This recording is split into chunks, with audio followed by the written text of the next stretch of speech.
This is the postwar topography on the right eye, and I think this is the eye where the patient has more residual myopia. Um, I think I mentioned in a previous email, the periphery on the cornea looks like the lens could fit a little bit more snug. It is pretty uniform, and the treatment zone actually looks pretty good. Um, but there's residual myopia, and if we look at the lens, we've already got a pretty high demand on the lens, and so as far as the reorder goes, I think I would increase the demand a little bit and maybe try to get a little bit more bearing on the peripheral retina. So we could bring down the edge lift. I know there might be a little bit of concern of the lens binding in the morning.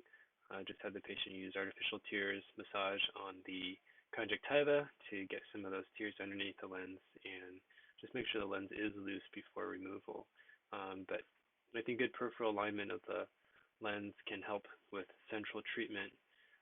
We may even want to go from we're about 6.5 microns of central clearance, maybe to like around 9.5. So we're going to add 3 microns of central clearance there. That should give us more alignment around the edges, reducing the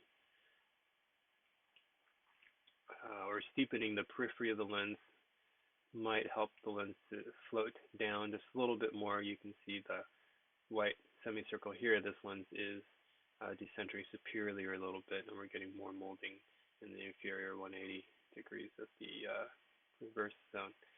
So I would consider just doing those changes, realigning the periphery, give ourselves a little bit more central clearance, and then adding in additional demand. I think it was a diopter and a half. I would probably go to a 321, so a diopter more on this lens and see if the patient can get closer to plano. So those are my thoughts on this case. The blending is turned off right now.